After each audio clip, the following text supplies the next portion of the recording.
नाम जब निरंतर चलना है, क्योंकि चिंतन तभी होता है जब हमारा व्यर्थ भाषण होता है तो व्यर्थ चिंतन होता है। व्यर्थ भाषण बेकार की बातें, एक लोग बेकार की बातें 2-2 घंटे 4-4 घंटे बैठे आग में सेक रहे हैं, सर्दी का समय है, और प्रपंच की बातें, कोई एक बार राम कृष्ण हरि नहीं। ऐसे लोगों के बीच में नहीं बैठना चाहिए, ऐसे लोगों की बातें नहीं सुननी चाहिए। व्यर्थ भाषण, फिर व्यर्थ चिंतन। बाबा ने कहा व्यर्थ चिंतन, व्यर्थ चिंतन प्रभु के सिवा और जो कुछ भी चिंतन होता है, जो बहुत सोच विचार करते रहते हैं, बहुत मनोराज्य करते रहते हैं, बहुत कल्पना करते रहते हैं, इनका समय बहुत व्यर्थ जाता है। फिर वो इतने थक जाते हैं कि बुद्धि उनकी निगेटिव सोचने लगती है, नकारात्मक सोच इतना बढ़ जाता है कि फिर वो डिप्रेशन में पहुंच जाते हैं। डिप्रेशन इतना बढ़ जाता है कि जीना मुश्किल हो जाता है।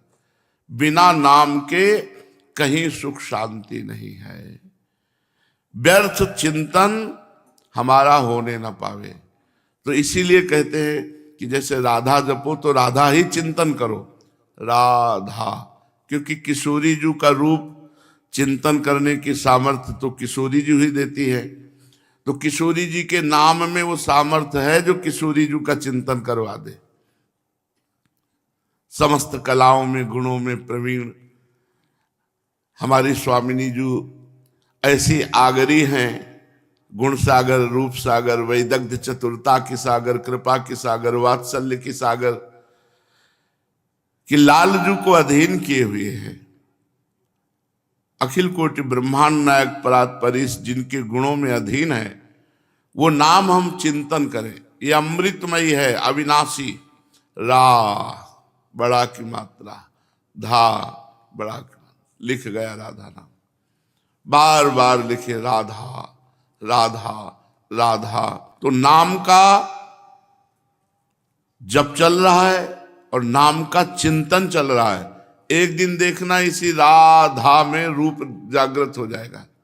प्रिया प्रीतम देख लेना, एक दिन तुम्हारी सामर्थ्य जैसी भजन की बढ़ती जाएगी वैसे वैसे रूप प्रकाशित होता जाएगा। और रूप प्रकाशित होने का मतलब है चित्त का लुट जाना, और चित्त लुट जाने का मतलब है परम पद मिल जाना। प्रिया प्रीतम में चित्त लुट गया तो परम पद के अधिकारी बन गए। तो व्यर्थ भाषण छोड़ो, व्यर्थ चिंतन छोड़ो, और व्यर्थ दर्शन छोड़ो। ये आंखें बहुत चलाते रहते हैं लोग, आंखों को थोड़ा मर्यादा में रखो, उचित देखो, अनुचित मत देखो। बात करना है तो चरणों की तरफ देख के बात करो, रास्ता चलना है तो रास्ते को देख के चलो। कोई बात है, ठीक है, कभी ऐसा हुआ, एक बार दृष्टि चली गई, दृष्टि संभालो तभी भजन होगा। दृष्टि चराते घूमोगे तो भजन नहीं होगा। ए भाई, जिनके पास मोबाइल है बहुत सही ढंग से प्रयोग करो, उसका गलत प्रयोग मत करो। उसमें अवगुण जो है उनको मत देखो। भगवत मार्ग के पथिक हो, नेत्रों को संभालो, जितनी आवश्यकता है उतना ही खोलो, अन्यथा नहीं। पूरा संसार भरा हुआ है उसमें। व्यर्थ दर्शन से बचो और व्यर्थ श्रवण से बचो, बेकार की बातें सुनने से। और 5वां व्यर्थ भ्रमण। ये 5 बातें नाम जापक को त्यागनी चाहिए। अब घूम रहे हैं बेकार का इधर से उधर, नहीं, चुपचाप आसन लगा के बैठो, भजन करो। किन्हीं किन्हीं का स्वभाव होता है, आसन में बैठो या गर्दन झुकाओ, जिस लक्ष्य में जा रहे हो वहां जाओ, परिक्रमा, दर्शन, बस। संत समागम तो नेत्र झुकाए बस संत समागम में पहुंच गए। बहुत सावधानी की जरूरत। नाम जापक को व्यर्थ भाषण, व्यर्थ चिंतन, व्यर्थ दर्शन, व्यर्थ श्रवण और व्यर्थ भ्रमण, इनका त्याग कर देना चाहिए। भगवान के नाम स्मरण, भगवत लीलाओं के स्मरण, भगवत स्वरूप के स्मरण से व्यर्थ चिंतन दूर हो जाता है। भगवत गुणानुवाद, भगवान नाम कीर्तन, भगवान नाम जप से व्यर्थ भाषण निवृत्ति हो जाती है। भगवान मूर्ति, महात्मा और गुरुदेव के दर्शन करने से व्यर्थ दर्शन का दोष दूर हो जाता है। भगवत कथा श्रवण, नाम कीर्तन श्रवण, इससे श्रवण पवित्र हो जाता है, व्यर्थ श्रवण निवृत्त हो जाता है।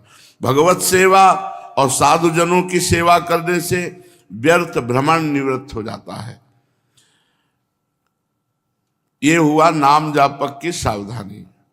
अब हम प्रेम मार्ग के पथिक हैं, तो हमारा प्रेम बढ़े घटे ना, तो किन बातों से प्रेम घट जाता है?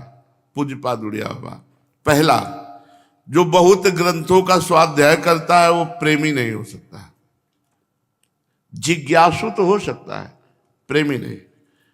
प्रेमी को अब जैसे आप वृंदावन रस में जुड़ गए तो राधा सुधा निधि, श्रीमद चतुरासी जी, 42 लीला, यही अपने प्रिया प्रीतम के जस की ग्रंथ जो इन्हीं का पाठ करें, इन्हीं का स्वाध्याय करें।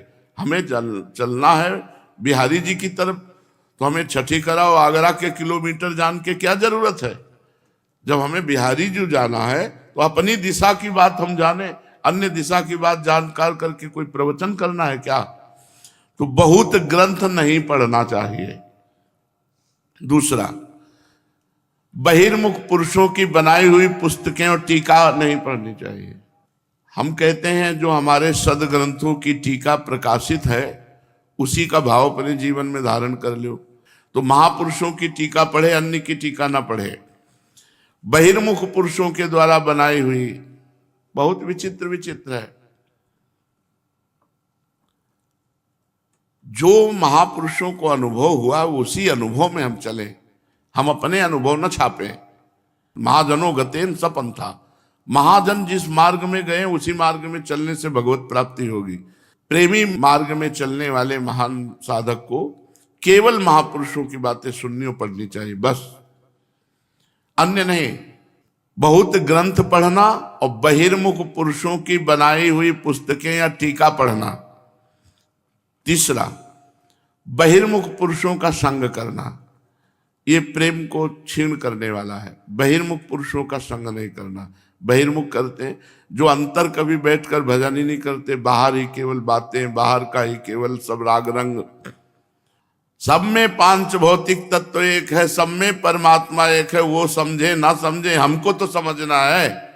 हमारा सिद्धांत क्या कहता है? सनातन सनातन सिद्धांत कहता है वासुदेवा सर्वमिति, वासुदेवा सर्व। हमको अपने भगवान की आज्ञा माननी, सब में भगवान देखना है। बोले जो दुष्टता करेगा तो ये उनकी जिम्मेवारी है। यदा ही धर्मस्य ग्लानिर्भवति भारत अभ्युत्थानम अधर्मस्य तदात्मानं सृजाम्यहम अहम, वो कर लेंगे। अपने को उनका गुण गाना है, नाम जप करना है और उनकी जूठन पाकर जीवन व्यतीत कर देना है।